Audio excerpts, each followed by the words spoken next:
Ladies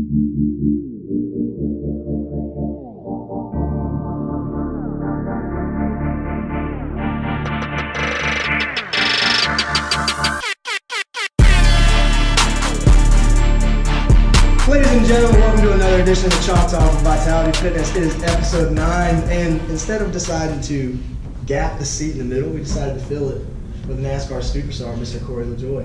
Yeah. Hey guys. Howdy. Thanks for having me. This is Rick and Bobby's cousin. Twice removed. Twice removed. Thank you, sweet baby. sweet naked baby Jesus. Yeah, Corey decided to come on to the show today. We're happy to have him too. I think it's going to be a lot of good stuff that he can share with you guys. Stuff. So specific. Yeah, a lot of things that people just would not expect. Yeah. When you watch a bunch of cars drive around in circles on Sundays. Yeah, seriously. So I'm here to enlighten a little bit of that. and to stick up for my racing community. Yeah. Because we're not just a pack of rednecks drinking beer with You're shorts here on. to stick up for the original American pastime. Now there's some people that wear jorts and drink beer. That's me. That's you. That's me. all right. We need those just as much as we need the smart people. So. It's America. We've got to have it. And like a part of that whole sport, like it carries that reputation with it. But when you step back and look at the people that work in that industry, like they're geniuses. Like shouts to CP. Yep. Yeah. He is a genius. He's a absolute. And there are hundreds of people like CP that are very smart. Yeah. Much smarter than I. So that's why I drive and they work on the stuff that I drive. He just goes fast. Go fast and take chances. And then you complain about when it doesn't go fast enough. The rule number 1 about being a driver is that it's never your fault. That's right. Ooh. Ever. Okay. Yeah. All right. I mean, if you hit the wall, it was tires' fault. Somebody runs into you, it's their fault. So you're telling me car's not driving good, crew chief's. You're telling me never your fault. You're telling me you're gonna put that on your crew? Just like. Yeah, Get back. that's a stipulation you sign when you become a driver. It's never your fault. That's hilarious. You're absolutely agreed to it. Now, okay, so going off of that. Sometimes that's false. And I've never Sometimes actually. that's true. We've had a lot of conversations about driving, but I've never asked. What would you say that realistically, like, how much is it on you and the team? Like, what's the how much responsibility does he really have? Yeah, because I know obviously you have to know what you're doing. But your crew chief, your team, and all them have to know what they're doing too. Yeah, so it's a complete team effort. And I said that about it's never the driver's fault lightly because, when you're out there, the result you have on Sunday or Saturday night sometimes is directly correlated to those guys' bonus checks, those putting food on their table because, those guys are working way more than I am because I only work really from Thursday to Sunday, and those guys are working most of the time Monday at the shop, Monday, Tuesday, Wednesday, fly out Thursday, working at the track, right? Friday, Saturday, Sunday, and those are the guys that are doing the grunt work where I can come in there and get to be on TV. So those are the guys that, when I get in the car, I'm trying to take those guys, livelihood in my hand as well. Because if I wreck that thing on my own doing, those guys have to spend more work at the shop, more time, cost the owner more money. So then it just puts everybody out. So you have to be fully engaged mentally and physically every weekend and every time you step in the car because all it takes is one mistake, right? And you can back that thing in the fence and put them guys out of car. Yeah, especially driving at the speeds that you drive, like it's pretty unrealistic. It's very hard to wrap your head around it. Yeah. So most of the places we go, we probably average about 180, 185, and you don't really feel like you're going that fast until you get out of hand. You're like, oh. So, well, if we ever cussed on the podcast, that's the inaugural S word on the podcast. Bringing it in, man. I hear you. That's good. So what was it like then the first time that you ever went those speeds? Like, did you grow up driving fast? Yeah, so my dad drove. He was racing's kind of structured like baseball in the means like a farm series. So you have like late model stocks when you're between 16 and 18 is kind of like rookie ball, right? So then you go from rookie ball to single A, and single A is like another NASCAR sanctioned series called Camden Series. So you do that when you're between 18 and 20, and if you do well at that, then you either find sponsorship or a team calls you up to the truck series when that's kind of like Double A. Xfinity's Triple A, and Cup is obviously the majors. So my dad won 2 championships in what's essentially this Triple A was called the Busch Series back then. So as soon as I was old enough to reach pedals, he stuck me in a go-kart, right? And you're just out there cruising around. Like I look like Marvin the Martian because 3-year-olds about this tall, but the helmet's like this big, so it's like legs sticking out of the helmet. So naturally, when you get stuck on something that goes really fast when you're a kid, you tend to love it. So stuck with that.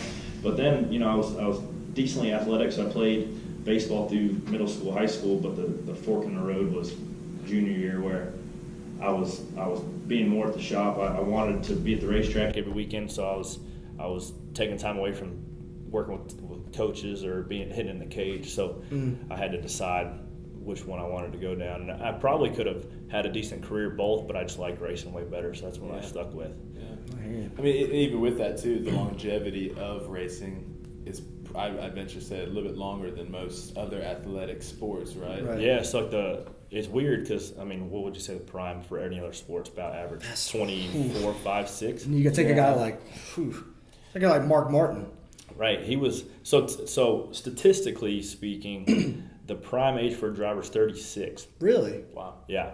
So obviously guys are way successful earlier, but like guys like Mark Martin, Jimmy Johnson, there's Jeff Gordon, Dale Jr., all these guys retired when they were 43, 4, 5. So true. So, if you look at it like that, man, I got another 20 years. I hope I can stick around that long because I'm still on the upward trend of working through, kind of paying the dues, working for the low end teams that aren't very funded, so we don't have as many resources as some other teams. But on the flip side of that, you get to appreciate it a lot more when you do get a good opportunity. Right. Yeah. No, I'm like Kyle. I'm gonna make you scoot in a little bit. You're cutting yourself off here, man. We want these people to see your pretty face. Yeah, I hate to cut out that Just man bun. cutting that man bun out. No, you got to get all that in there.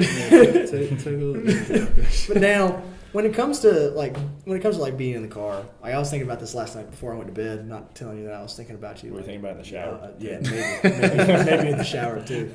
I think about NASCAR drivers in the shower. It really gets me going. Really revs my engine. Let's just catch my drift. Yeah, all right. This is awesome. So one of the things I was thinking about is, it's pretty common knowledge that everybody pees in the car. No, it's not. Really? No. So love it. Some weirdos do. Are you not a weirdo? I'm not a weirdo, man. I can't sit in my own fluids for hours on end. Yeah, but that's what we're talking about. We're talking hours on end in the car. So the average time of a race is about 4 hours. But on the flip side of that, you'll also sweat out about 8 pounds. So I do definitely make sure to go to the bathroom before I get in the car because I've had to pee really bad at the end of races, but I can never get myself to let it go. So there are people who do that. Yeah, I don't know about regular because I don't go around asking people, hey, do you pee in your car? Yeah. Hey, did you get a tanky off, man? Did you get a tanky off? Yeah. Jeez. So what? But so my dad actually has a company that makes the aluminum seats to go in cars, and back in the day we had a lot of the Cup guys.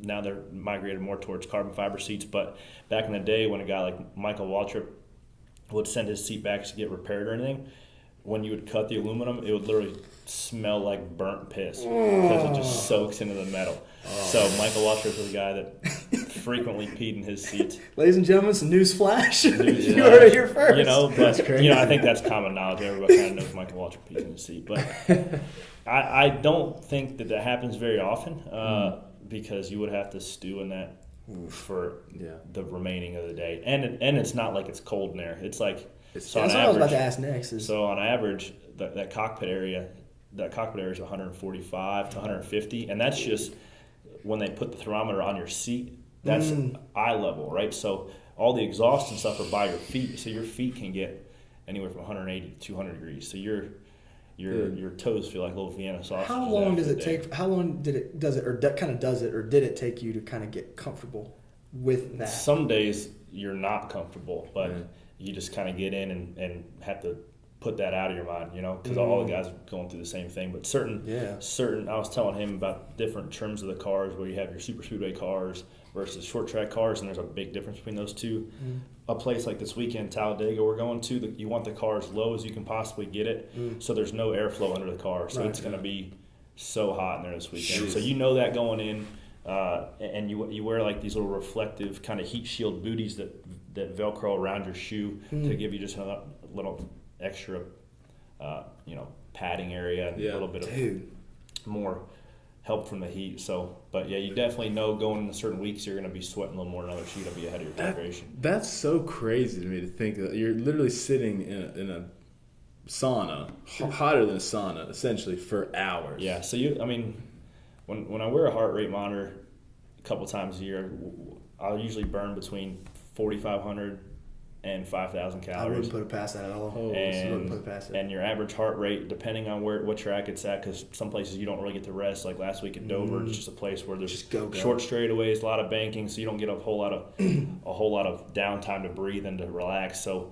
your average heart rate will be 180, 185. So. That's crazy. Man. Just holding there. Yeah, that is insane. And one lapse of concentration and you can take yourself out and somebody else too. So there'll be times to where you almost get in like I'm sure you guys have it too when you're working out. It's almost like, I'm not going to call it out by experience because that's like cliche, but you get so zoned in where you actually have to snap yourself out of it. Like, okay, let's concentrate on the task at hand. You feel it you feel yourself kind of shutting down. And you're like, okay. Yeah, or that, or you just get comfortable and you almost feel yourself slowing down a little bit. Where you got a little bit more in the tank. I hear you. So there's several times where you'll get comfortable and you'll get like a rhythm of running like up against the wall somewhere. Yeah. And you'll have the same lift points, same throttle response for like 30 laps at a time, right? And it's just like kind of monotonous. And then you'll be like, okay, let's try to find a little more speed, snap out of the rhythm, and go get a little bit more. And if you can, then you got to get yourself in that rhythm and always try to keep pushing yourself to the maximum capability of yourself, the tires, the aero, the engine. There's so many things that kind of go into it. About, right. And I think it's pretty funny to think that you get comfortable or in a rhythm going almost 200 miles an hour. Like that in itself to me is just a very fascinating thing because I don't think I would ever be comfortable going that fast. I can't wrap my head around that. Like, but you guys are comfortable holding a 285-pound barbell over your head. That would run my dick in the dirt. Right? It's like, That's another good one. Yeah. So I hear you got to give up some to get some. Right. If you guys did it every week and got paid for it, you get comfortable with it. You get comfortable with it. And that's one thing that I can see with you, knowing you and your brother. Like, you guys have been in this for a really long time, so you're comfortable with the territory. Yeah, and it's a unique community because you literally see the same group of guys. It's like the circus almost. I mean, you got 40 teams, so you've seen the same people from February to the middle of February till the week before Thanksgiving. Yeah, you literally converse with the same people. You know they're going to be there. You know they're going to be there, and if they're not, you're like, hey, where's the little boy from the 88 car at? Oh yeah, his wife had a baby. So like, you just kind of notice people that are there, and you talk to them, and you try to make some good friends and connections out of it. And, Is everyone pretty friendly? I mean, are there some people who are... just it's kind of like...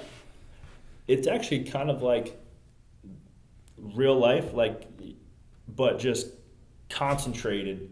You have your cliques and you have your groups of guys that hang out, and you got the people that are kind of snobby, and you got the people that are wild, and you got the people that are partying, and like you kind of find your clique, and you kind of find like you hang out with your teammates. It's just a microcosm. It's just a microcosm of Concord, North Carolina, right? It's just concentrated, and you literally see them from Friday to Sunday every week. So in some cases, it's really cool. In some cases, you're like, okay, let's change the scenery up a little bit. Now, speaking of running into the same faces, like, what's the wildest thing that you've seen off the track at a race?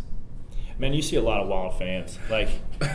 And this weekend, especially Talladega, man, there are some choice fans there. So that's a good word. I get a lot of questions. Yeah, I get the question all the time. You ever signed any boobies? And I've been offered twice to sign boobies. Whoa! And I will say, neither set of boobies were worth signing.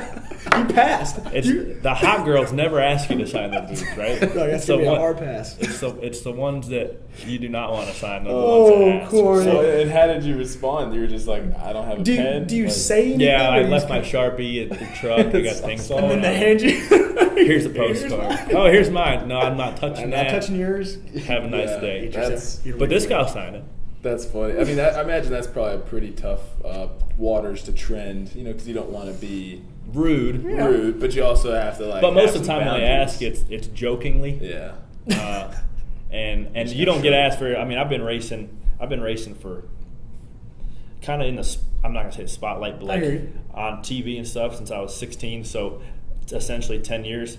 And I've gotten asked twice. It's not like a common question, but like people notice it's a stick. Like it's a total shtick. Like, oh, I'm gonna ask him to sell my boobs. Like, okay, that's really funny. It's wow. But now I've seen it, and I also don't want that getting back to my fiance. No, of course not. Yeah, and that's a good decision. Which is why we're putting it on the podcast so we can make sure Corey's record stays clean. Yeah, right. This is on the record. It's on the record. Factual evidence for eternity. Never happening. The interwebs will hold this forever. Now, when it comes to like drivers and stuff getting heated. Have you witnessed any of that stuff firsthand? Any of these? When I was younger, when I was coming up, you almost race like you have a chip on your shoulder, right? Mm-hmm. So just like anything else, you guys work out like you got a chip on your shoulder. You have to get that competitive edge. So, right. That was probably one of my downfalls where I would put myself in bad situations and get my car tore up or whatever, and not be able to maximize my finish sometimes. But you get run-ins. When you're coming up, you race at smaller tracks, so the quarters are closer, right, and you're smashing into each other. So I had a couple run-ins with some guys.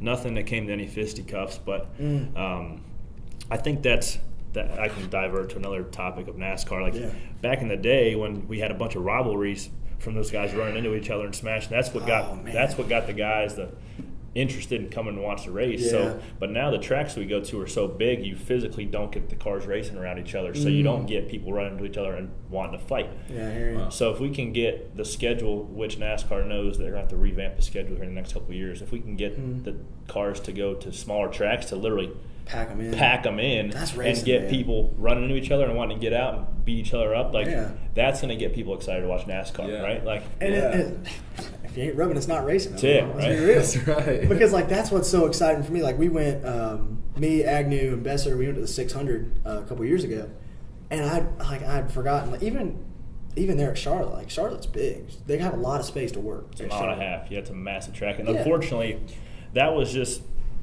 when the boom of NASCAR happened, like the mid '90s to early 2000s. They were building all these racetracks in all these different markets, Vegas, Kansas, Chicago. They looked at the model of like a Charlotte, and they said, okay, this mile and a half track, D-shaped, gives us the maximum amount of seating capacity on the outside, gives us the maximum amount of camping on the inside for fans. So that's how much revenue we can generate from this size of racetrack. That makes sense. They didn't have much forward thinking though on when there wasn't as many people going to the race, or when the TV rights got better and people can sit on their couch and watch the race instead of going and paying $100 for a ticket. Now the mile and a half racing product on a particular size racetrack like this is an ideal. Wow. So if they would have built some tracks 3/4 mile, they would have to given up some revenue on the front end. But looking forward now, we'd have been like, oh man, I'm glad we got a bunch of Richmond on the schedule, or a bunch of Martins on the schedule. People are going to tune in to see some short track racing instead of mile and a half, and that's what everybody's complaint now is. But now we're sitting on, or not we, ISC, NASCAR's company, and Bruton Smith, who owns Charlotte, they're sitting on 12 tracks that are all shaped like D's, mile and a half long, and they're like, uh-oh, the fans don't want to see this. So that's why you saw that Roval happen, where they made the infield road course happen, just to kind of shake it up a little bit. Yeah. Wow. And it ended up being a good show. So I think you're going to see some more of that with some different tracks to get some people more excited for sure. Yeah, absolutely. Now, have you been on the Roval? Have you driven it? I did on a road. So this was the first race a couple weeks ago, and the other guy that I split the car with, he drove it. So I just went around in a rental car and hammered around a little bit. Yeah, it was cool, but I wish I'd have been in the car. But next year I'll be out there, so that'll be fun. Yeah, because you and that other guy, you guys split. Yeah, races, so Cole Witt's a guy who I split with. Right. He ran that car full time last year, and when I was looking for opportunities this come for 2018, he kind of asked what I had going on, and he was looking at kind of taking a step back and moving back home to California. Right. So he was like, I got sponsorship for about 10 races. I'll give you the rest if you want to come in. I'm like, that's a good deal. Let's go, right? So and the team ended up being great. Cole's a pretty good dude, and it's worked out. But obviously the goal was to get full time next year and just build on that with the team. Right. Yeah. Now, have you ever gotten in trouble in the car outside of the track? Meaning, like out on the road? Have you ever gotten? I've gotten a couple tickets. This is what we came for. Not as many as you think, because when you're younger and you zip around everywhere not really thinking about it, I got a couple tickets. But it's not like I'm going to pull out a Vitality and hold the old Lincoln truck wide open 90 mile an hour up Odell School Road. Like, I'm not, like, how do I going around screeching tires everywhere. Like, no. So you are able to turn that switch off and drive. And it's weird. It's weird because after the race, I always say the second race of the day is the race from the racetrack to the airport. So, that's if you win the race to the airport, you get your nice window seat, emergency aisle, right? Mm-hmm. But if you lose the race, then you're stuck in the middle with somebody, and it's a bad deal. Yeah. So, but on that, like, so when you leave the track, it's like your brain gets so acclimated with going 180 mile an hour. Like you by the end of the race, it's just like you're driving on a highway, right? So it's just one of them things. But you get back in the car and run 65 mile an hour, and you feel like you're hauling ass. It's weird. Wow. Really? Yeah. I feel like you're going fast now. Uh-huh. That's crazy. See, I would think that you'd be like, man, I feel like I'm driving so slow. slow. Yeah, that's what I'm thinking. It's weird. Yeah, it's weird because the obviously your car, the cup car is so super low to the ground. You get in a rental car and it's up a little bit, and you feel like you're about to flip over because you drive your center of gravity's a little higher. A Jeep Grand Cherokee or something. You literally every time you turn, you're like, oh. When you're used to that thing really maneuvering really well for the last 4 hours. So it's that people wouldn't think that it's like that, but it's pretty funny. Really funny. Yeah, because I've laughed because I'd be driving on the highway, PR ladies in the front seat, and like I look over and like an Asian woman's blasting past me. I look down, I'm a NASCAR driver. I'm like going like 52 miles an hour, and I'm like, I gotta pick it up a little bit. Set the cruise control. Yeah. So you're sure you're not. But then there's also days like last week at Dover where we didn't really particularly have a good car, and that's one of those tracks where if you were off a little bit, you were off a tremendous amount. So I felt like I got passed by about 400 people that day. Mm-hmm. So when I got on the highway, I was literally passing everybody I could because I was. That was only just to kind of get back to even. Back in. Yeah, just to make it feel good. Yeah, I can still pass people. Take it, grandma. Just making moves. That's awesome. Now we I've meaning to ask you. I can't remember, but how long have you been a member here? How long have you been training? So I started working out with Steve at the old CrossFit gym down there by NASCAR. Mm-hmm. So I met Steve through Marcus Ambrose. Yeah. The Australian guy who used to drive for Richard Petty Motorsports. So I was a development driver for Richard Petty. Mm-hmm. Was good friends with Marcus. Marcus started working out with Steve. And I met him at Charlotte, actually. We're dicking around on some go-karts. And he's like, yo, come check me out. So I started working out over there. Dude. That was a long time ago. Right, yeah. I was probably 17 or 18. Yeah, and then I moved to Cornelius, and just for sake of driving, I, for whatever reason, started working out up there. And then I seen Steve at Adam Jordan's wedding. Wow. And I'm like, what's up? And it was almost like I got to the point in my training to where I told him when we first started going, it's like I was only training just as hard as I wanted to. Like, I didn't want to train harder than I wanted to. And I felt that mental block of wanting to quit, get a little bit stronger and a little bit stronger. And it was almost seeping over into pushing myself in the car past your level of comfort. So, I talked to Steve about that when we first signed up, and was like, yo, I need to, beyond physically, I feel like I'm in decent shape physically, but like I need a mental push. Yeah. And I feel like CrossFit does that more than any other type of training. Yeah. So, he got me hooked up with Kyle. Kyle's been kind of learning what different body parts to work to kind of correlate to the car, and I've been learning that as well. So, but just coming in here, doing the classes of CrossFit and working with him, man, it's like you push yourself mentally just as you do physically, because I feel like in the car you're only as good as how much you're comfortable standing. Yeah. So that was kind of our thing was, drive past where you're comfortable. If you're comfortable, you ain't going fast enough. Exactly. That's just what it is. So if you can keep bumping your comfort level up to just be a little bit more out of control, then you're eventually going to get comfortable with that. Yeah. And then you're going to keep working forward, and eventually get to where you want to be.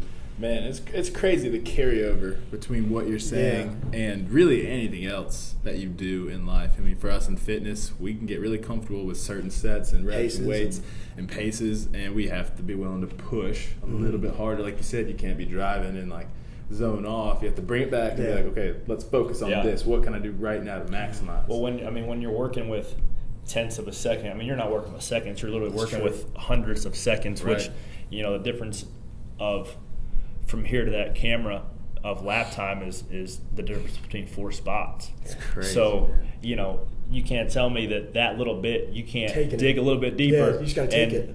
But sometimes you can't. But most of the time, you can always dig a little bit deeper and get yourself out of that comfort zone and find a little bit more, right? Yeah. That's what you got to keep digging is a little bit more every time you get in. And I guess, and you can tell me if I'm wrong, I guess at the end of the race, there's only really one person who knows, like, hey, I could have dug a little bit deep. Like, does your crew chief know or anything like that? Or is that more like mentally you're like, I should have done No, and this? there's times where I feel like in my situation with my team, our speed on average, just because the age of our cars and the specs of our motors, we are literally going to be between a 31st and a 34th place team. And we've got our group of about 5 guys that we feel like we're on the same playing field as, and we try to beat those guys. And lately, we've been beating them a lot. But there'll be times where we'll finish 32nd, which sounds like a terrible day, and I don't like being happy with a 32nd place finish, but there's days where we finish 32nd, like a couple weeks ago at Richmond, and I felt like I did a good job of getting on pit road and utilizing pit road speed and making positive changes to the car and passing the guys I needed to pass and do a good job like maintaining on restarts and stuff like that. So I get out and I feel pretty good. Yeah. Dude. And then there's also times where, like Vegas, for example, there's a bunch of cautions, but we actually had a really good car, but I sped a couple times on pit road, didn't do a good job on restarts. We lost a couple spots, but we ended up finishing 16th.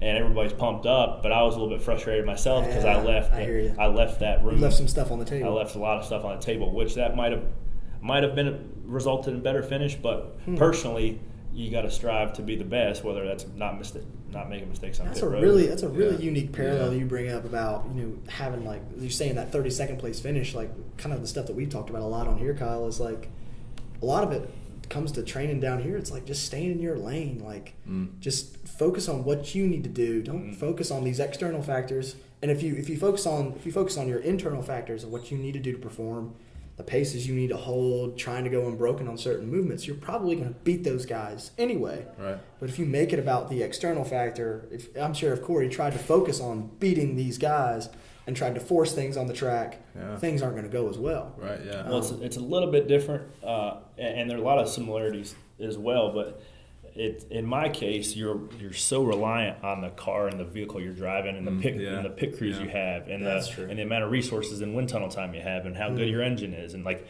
there are a million different things to factor in how you personally individually do, right? So but it's almost like I'm working out with a 100-pound barbell and he's working out with a 45-pound barbell. I have to work twice as hard to get to the same result, and in the Cup Series, now in the Xfinity Series, you can make up a little bit of the gap of different driver talent, but in the Cup Series, you don't make it there if you don't have exceptional talent, right? The team won't hire you. So you can't tell me that the guy running 5th in a good car, for example, I don't know, Kevin Harvick, right? Like, he's not giving up any speed. He's driving that car to the maximum capability of its tires and its aero grip and its engine. Yeah.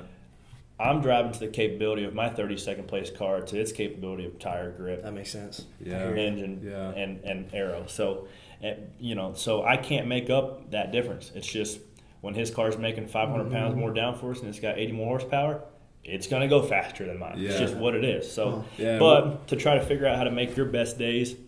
And if somebody in front of me is having a bad day, is frustrated, even gets tired, which a lot of times happen on a hot day, you can take advantage of them guys later in the race and get a couple spots out of them.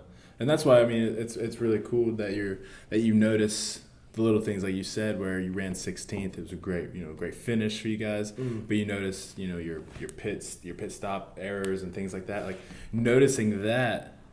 I feel like it was going to be a great carryover when you finally do get that call up to exactly. another car, when you make get the more resources. money. And now all of a sudden, you've got a great piece of machinery. Mm-hmm. You've been forcing yourself to stay consistent and push yourself. And now it's like you're just sort of waiting to get to that That's exciting. point.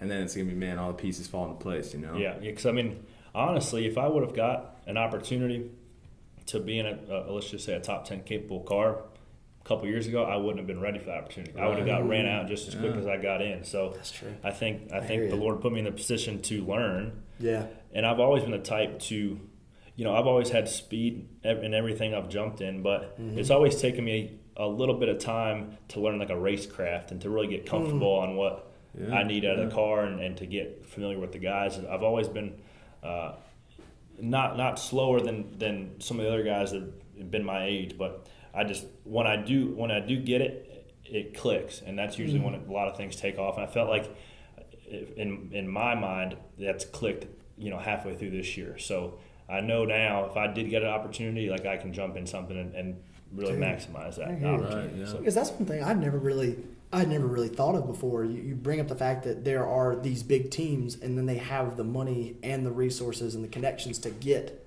better pieces of equipment. Like, that's something I never considered. I always just thought, they're just a bigger team. No. I never really thought about what running with Hendrick, what running with teams like that get you on the backside of the coin. Well, you just get so many more guys working on every individual piece. I mean, there's, I don't know, thousands of moving pieces in a car, right? So for every one piece in that car, Hendrick has an engineer that's trying to maximize that piece, whether it's trying to work the gray area and make it a little more sheeted up or a little bit more skew or a little bit lighter or a little bit lower. Like, they have people for that, where a team like mine, we literally have 15 guys that are just trying to get the car assembled and go to the track every week. So, it's not even, we're on the same track every week, but we are not in the same race. I hear what you mean. So you've got guys like, so for example, like that 78 car, Martin Truex that won the champion. He won the championship last year, and his team's shutting down next year because his owner spent $42 million a year for the last 3 years. And it's got to the point like, okay, I won the championship. Why am I going to spend $42 million of my own money to keep going? Where you've got the gap of those guys, and obviously that guy spent $42 million, and that's what it takes to be successful. I'm driving for a team that their budget's $1 million. It's tough. That's a big gap. Puts it in perspective. It's a big gap. So, we try to, my motto is, stacking pennies, because we don't have the opportunities to stack dollars, right? Yeah. But I hear you. Days like Vegas, where a lot of the cars wreck, and you can beat a couple guys you normally don't, you stack a penny. Right. And days where you don't have a good day, you take a penny off. But eventually, if your stack of pennies is high enough, then you get $1. So that's good stuff. Then you go buy coffee at McDonald's. Sounds like what Kyle did during college. Yeah. Still do that. Still stacking pennies. Yeah, absolutely. But now, since you guys have been training together, Kyle, what has his training been looking like? What do you guys? So, because like you said, he comes in and he trains on the CrossFit side with Steve or whoever's coaching, and he hits that really aggressive. And we talk about that when he comes in, some of his training and how he's feeling. But with me, we do a lot of like the weird accessory work. Yeah. And I've had to learn. When we first started, I gave him a lot of barbell stuff. I gave him a lot of conditioning, a lot of this, that, and the other. And I realized, and we talked about, like, he does enough of that during the week. When he gets with me, we need to spend some time strengthening up different areas of the body. Fine-tuning. Fine-tuning, yeah. So such as he's told me, like, the QLs for him when he's driving lights up because the G-force is pushing against his body the same way for hours. Yeah, your left side QL will be just shot. Yeah. So we spend some time doing that, and I've learned a lot about the QL, just dealing with stuff with my back. So I give him some movements, we play around with it, and it's never even so much as like, I have a structure in the program, but we kind of collaborate off each other. Like, I'll give him a movement, and he's like, hey, let's try it in this position. I'm like, all right, let's try it. And if he likes it, like, cool, I'm gonna put it in next week, give you a little bit of design with that, and we're gonna kind of build off of it. That's so cool, because when it comes to like trainer-athlete relationships, that's what's so essential. Like, it's neat to have the opportunity to work with people like you that have experiences. This sounds weird, but feeling sensations in your body. Yeah. Like, you know what it feels like to be in that car and what's going to get tight. And so Kyle is going to need your feedback to be like, yeah, that's not hitting it right. Like, I need to know, Kyle needs to know what exactly is going to target those specific those specific muscle groups. Yeah, for sure. Like my body needs for what I do isn't going to be the same as somebody if he was training for baseball or for tennis, right? So, like, your core has to be ridiculously strong. Your shoulders have to be strong so don't get burnt out. Your neck is one big thing we've been working on lately, and that's, man, when we first started doing some banded neck work, you put the band to a pole and you start doing some neck turns. I'm like, dude, it literally lights up my QL exactly where it gets burned out. Yeah. So we learned that, and now my QL doesn't get burned up half as bad because we've been working on my neck, which is shoots directly into that muscle. And we could do 40 other QL workouts, and none of them get it the same as putting a band around your head and turning your head a certain degree. So stuff like that we've learned. Corey's over there and going, I mean, I look like a weirdo at the end of the gym. Like, what's that idiot doing? It's working. I mean, I've posted stuff like that on my story because I always try to take some videos. And a couple people will comment back, like, laughing or whatever. Not really taking it super serious. But for him, it's getting the job done. It's his livelihood, like that really helps him. So, and it's something he can take into the class setting, and he can add in his warm-ups or his post-workout stuff and get some extra volume. And then he's with me, we tweak stuff, I come up with a different structure. He's had some knee stuff going on, and that's a big deal. That's on your pedal leg, right? Yeah. If I'm not mistaken. Yeah, the old money maker. Yeah, so if he's got a knee issue going on, when he's driving, he doesn't need to be thinking about that. So I've tried to give him tools about, like, rolling out his quad, because he's got patella tendonitis from what I think. So I've given him some rehab stuff to do on his own. We kind of play around with hamstring work so he can add that in and get out of pain so he can do his job, right? And that's our job as trainers too. Of course. So now what does pre-race look like for you? Besides normal standard checks and stuff with the car and everything like that. Yeah, so like a normal day, let's just a normal 1 o'clock start time race. So the driver's meeting will be about 2 hours. It's always 2 hours before the start time. So the driver's meeting will be at 11.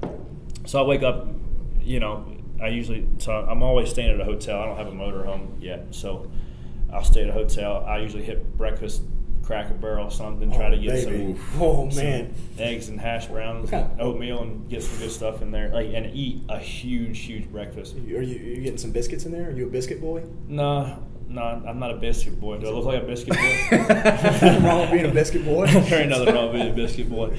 But no, I've been trying to cut out the biscuits lately because I hear you. I respect it. I don't get a whole lot of energy out of biscuits and gravy. Unfortunately, I wish I did. But it's good though. It's damn good. It's damn good. But so I do that. Then I'll cruise the racetrack. I usually have to hit up an appearance or two for different sponsors at the racetrack, and then go to the driver's meeting. Then after driver's meeting, since usually Sunday, I obviously don't get to. So I have a home-based church here. Mm-hmm. It's Venture in Harris Road, or what's it over there? I'm trying to think. I don't know roads around here. I'm not too familiar. Which one? It's in a high school. Oh. I don't know why I don't know the name of it. Hickory Ridge. It's in out. Oh yeah. So I go. That's like my home base church, and I'm going 36 weeks out of the year. I hear you. So there's a outreach called Motor Racing Outreach. It's like a 45-minute chapel session that happens after driver's meeting. I usually hit that up, and then I'll go get some lunch, something kind of small, usually like a spinach salad or something kind of light, and then like applesauce or something just to. I love the old Mott's applesauce packets. I can crush those. We're suckers for that and for Welch's fruit snacks around here. And then what about the Uncrustables too? Oh, okay. Talking about the PB&Js? Oh yeah, I usually Smucker's get one of those too. Uncrustables. Yeah, so those are like my go-tos before the race. That's awesome. Spinach salad, applesauce, PB&J. It's like a nice blend of like grown-up food. Yeah, and like you get your appetizer, entree, dessert. I went to elementary school with a kid. And he never liked crust on his sandwiches, so whenever Uncrustables came out, he was like the most excited kid in the world. They're so good. But when he got them, the little edge around it where they seal it? He didn't peel that off. He peeled that off the Uncrustable. I was like, dude, that's not even. He really didn't like the crust. No, he hated like the texture of it, and so he saw the little pressing thing around it. He peeled that off. Well, that's hilarious. I don't know if I can hang out with that kid. So finish the Uncrustable. Then how close are we to race time? Yeah, you're so driver intro is usually about 20 minutes before. So as soon as you kind of get you got your team meeting, so you'll talk about different strategies and stuff. If the race plays out this way, we're going to do this. If the race goes green, we're going to do this versus what other guys are going to do. And you've got your different layout of like caution probabilities. So you're saying, okay, if a caution falls in this quarter of the race, we're going to do this, right? So there's that strategy meeting, which is probably 20 minutes long, and then changing the fire suit, and then you go right out to driver intros, do all that stuff, take some pictures, hop in and go. So it's a unique thing because, you know, when an NFL game, for example, you know, Cam Newton gets to the stadium, he's warming up by himself, he's got his headphones on, like he doesn't converse with anybody for the 4 hours leading up to the game, right? He's like, he can get zoned in way before, where, you know, I'm taking pictures with sponsors literally the second I get in before I get in the car. So it's definitely a unique experience for even like for fans and stuff. That's what NASCAR does better than a lot of other sports. I agree with that completely. You can be so much more engaged with drivers. You know, I've signed autographs right before I got in the car. So it's like you have to be specific on when you do get in the car to really turn it off. You know, whether that's say a quick prayer or, you know, I mean, everybody has their own little thing, but you definitely got to go from being like from being the personable guy, because you got to turn on that little bit of you know, whether you're about to go to the CrossFit Games or you're about to go to the Open, like you got to turn that killer on a little bit. You know, and that's what you got to do. Ready to roll. That's something, man. But then. So I was curious because I didn't know if there was ever going to be like a part of that routine where it consisted of loosening things up or anything physical before you get in. But no, I don't do too much. No, so like I might knock out probably 25 push-ups just to warm the shoulders up. And then, you know, while we're doing that strategy meeting, I'll like sit there and stretch the hammies out and try to get the hips open a little bit and do some like calf work. But other than that, jump in and go. Some people. Like, so Jimmy Johnson, he has actual like a stationary bike in his motorhome, so he'll hit that for 20 minutes. Dang. Which I would probably lean towards that if I had that, but I don't have that opportunity to do that. Get you an assault bike, dude. Corey just hitting some sprints before the race. You just hear down with the sickness playing in the back of his motorhome, getting primed, ready to roll. Yeah, and just pull the trigger after a 10-second sprint on an assault bike. Let's go race. Speaking of throwing up, there have been a couple times where I've given him some assault bike sprints, and little did I know that he had eaten Chick-fil-A. I wasn't going to say it. I spewed. Was it here? Oh, yeah. But like right before he comes in. In the handicap stall, I spewed a Cool Wrap. Spinach, carrots all over the porcelain. Tastes better coming up than it goes down. Certainly. Yeah. And then he leaves here and he goes back to Chick-fil-A to I got to put it back in the tank. No, so that's another big thing too is nutrition, which I never really took serious because, you know, when you're a young guy, you can literally eat anything and not notice anything. You know, I'm 27 now. Like, if I eat ice cream 3 nights in a row, I feel it. Yeah. You know, so. And I haven't really stuck to any particular diet, whether it's keto or paleo or anything. I just kind of try to eat clean, and I'll try to so I usually weigh myself before I leave. So I'll weigh myself tomorrow morning before I fly out, and I'll usually weigh in about 189, 190. And so last week it was pretty hot. I weighed 190 when I left, 179 when I got back home Sunday night. So I got to put all that water back in my body and also eat, you know. So if I can be back, you know, Wednesday back to close to that 190 range. I mean, it fluctuates that 10 pounds every week. So you got to stay ahead and you got to eat a lot. And, you know, sometimes you got to eat more than you think, but you also try to put clean stuff in your body as opposed to crap. Yeah, you know? Yeah, and that's a tough balance because if you are burning that many calories, I mean, you want to eat clean and put good food in, but that is a lot of clean food to get that many calories. At some point, you just got to be like, hey, I need a couple slices of pizza or whatever, something. Yeah, you need the numbers. Pizza, no doubt. You don't have to tell me twice. Now, besides, like, you brought up, like, the G-force in the car, besides, like, feeling things like that, are you getting thirsty? Are you getting dizzy? So you'll have a water bottle, kind of like about the size of that. It's got a straw in it. So every pit stop, you just change it out with the guy. They give you one guy over the wall to be like a driver service, whether to pull a tear off, to clean your windshield, or give you a bottle. Or most of the time I get packs of ice. So I'll get ice and stick them down in the suit, and that feels like $1 million. Dude, I don't doubt it. I bet you that thing is melted within 5 minutes. Yeah, within minutes. And after it melts, and once it's fully melted, I'll just take it and squeeze it and pop it, and then all the water runs down. And you're like, oh yeah, that is nice, dude. Wow. Now, could they create like a a special seat that keeps it cool? So guys have shirts with it looks kind of like a radiator deal. So that system's about $9,000. So that's why I don't have one. Lord. But they do have it. They do have it. So it keeps your core temperature down a lot. Right. And eventually I'll probably try to get a used one or something from somebody. I hear you, dude. Right now I'm good with. So there's kind of an air conditioner type thing. So it takes it and cools the ambient air temperature. So if it's 90 degrees outside, it'll get you 78 to 80 degree air blowing in your helmet, and that feels pretty good. Yeah, but that helps a lot. Yeah, and it's got a carbon monoxide filter in it, so you're not breathing crap. Yeah, you know? good. Breathing something that can kill you. Yeah, right. Yeah, no big deal. You pass out in the middle of the race. Health. And I've had some times where so if you hit the wall or something, it'll separate. They call it a crush panel, like the panel that essentially closes off the exhaust from the outside to kind of keep all the exhaust out of the car as opposed to in, and it's blowing the exhaust in the car. I've come out. I've finished races and not know where I was. Oh, dude. So I'm breathing that in. Oh yeah, for 50 laps or whatever it is. So then you gotta go to the care center and you feel like you feel terrible. So you sit there and inhale oxygen, just like pure oxygen for another hour or so until they get the little thing around your finger that tells you if you're good or not. Man, I imagine that's like really dangerous, right? Like that could potentially kill someone. Oh yeah, if you're in there long enough, yeah. You just pass out behind the wheel and. Oh man, and that'd be the last you ever heard of me. Yeah. See, and that's insane because that's stuff that I feel like not many people hear about. We're not thinking about it either. Yeah, I never would have guessed that. Yeah. Now, besides like something like that, like is there anything scarier that you've had happen to you in the car? No, the cars are getting so safe now that the only thing that can really hurt you is if like an intrusion, like something come in the car. And it would have to be like a 1 in a million chance of a bumper or something. A piece of car coming in and get you coming to get you, but the roll cages are so strong now. Even if you got upside down, you're going to be contained well enough to where you're not going to be going anywhere. But stuff like that. If you got a carbon monoxide leak and you don't know it, because you don't know when you're doing it, you just feel like junk whenever you get out.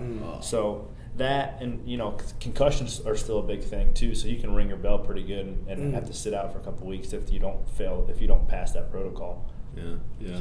They've got the same protocol as NFL does now. So if you ring your bell pretty good, they're being cautious about it then. Wow. Now, do concussions happen fairly often or no? It just kind of depends. You'll hear about 2 a year maybe. Yeah. And most of the time you can overcome it throughout that week. So you'll go back to their headquarters and take the concussion protocol test like Wednesday or Thursday, and hopefully you pass, and then you get to go. Do they have like any other sport? I guess do they have a certain number that you're allowed to have, and then so you take a baseline test before the first race of the year. So you take your baseline test in February, and anytime you are in the care center after a wreck or anything, they'll give you that test, and they'll give you a variance and a certain percentage. Yeah. Huh. And if you're way off, you're like, uh-oh. Hold on. So I may or may not have sandbagged a little bit on the baseline test. That way, if I ring my bell, I can be a little bit closer. So I'm not about to ace that thing and be top of the board. Don't worry, we won't post this. No one's ever going to know. That's okay. CP, don't tell your boss. I think one thing Kyle brought up a minute ago about Corey doing classes, one thing I think that's so neat about watching Corey in classes is you can really tell the competitive spirit that he has, in the sense that whenever Corey's working out down there, if he's RXing a workout, he's looking around, he's keeping an eye on the field. Yeah. And as I can see how that would relate to what he does on a daily basis on the track. Like he's looking for his moves to make. Now, we all know how humbling CrossFit can be, right? So I try to leave my ego in the truck because in the truck, you don't leave it at the door. No, I don't even. Yeah.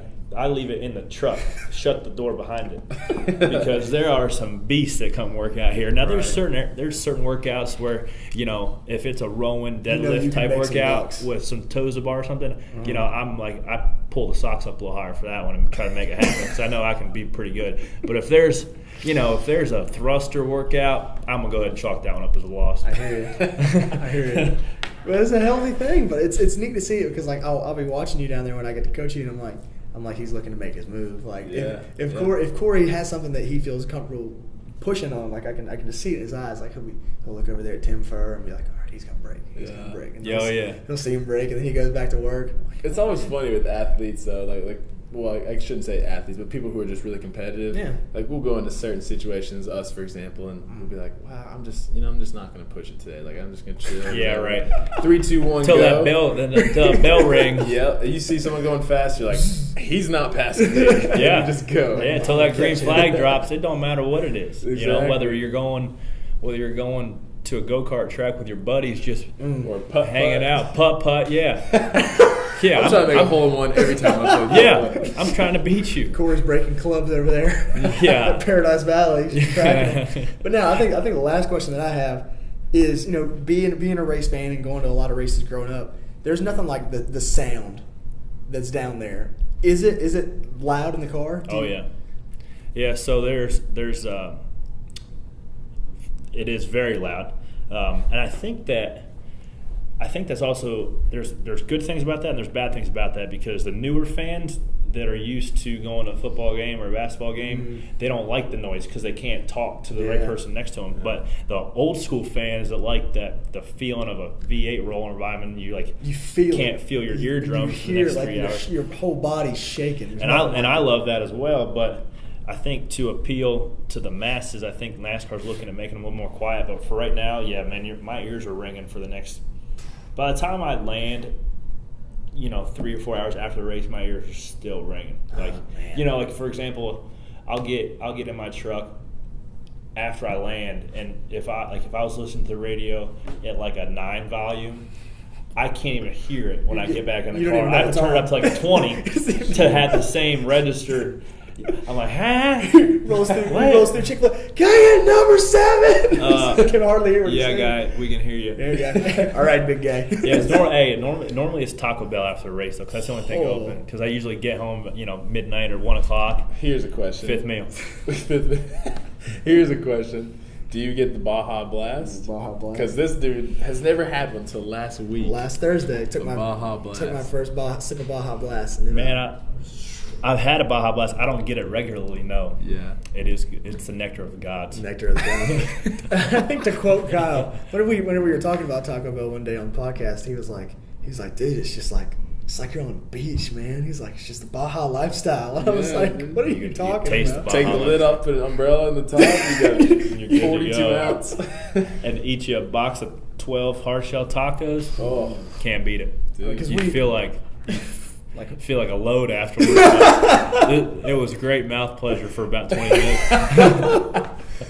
The way you say stuff is hilarious. Mouth pleasure. I love it. Well, if you don't have anything else, we'll wrap it up. I don't, man. It's been fun. It has been really fun. Well, thank you guys for tuning in to episode 9 of the Chalk Talk Vitality Fitness. Keep Mr. Agnew in your thoughts and prayers. He's down in Aruba. Yeah, he's struggling down there. Yeah, he is. Brunholzer family ladies have been running him ragged, so they're having a great time. Well, we'll catch up with you guys next week. Have a good one. We'll see you. Bye.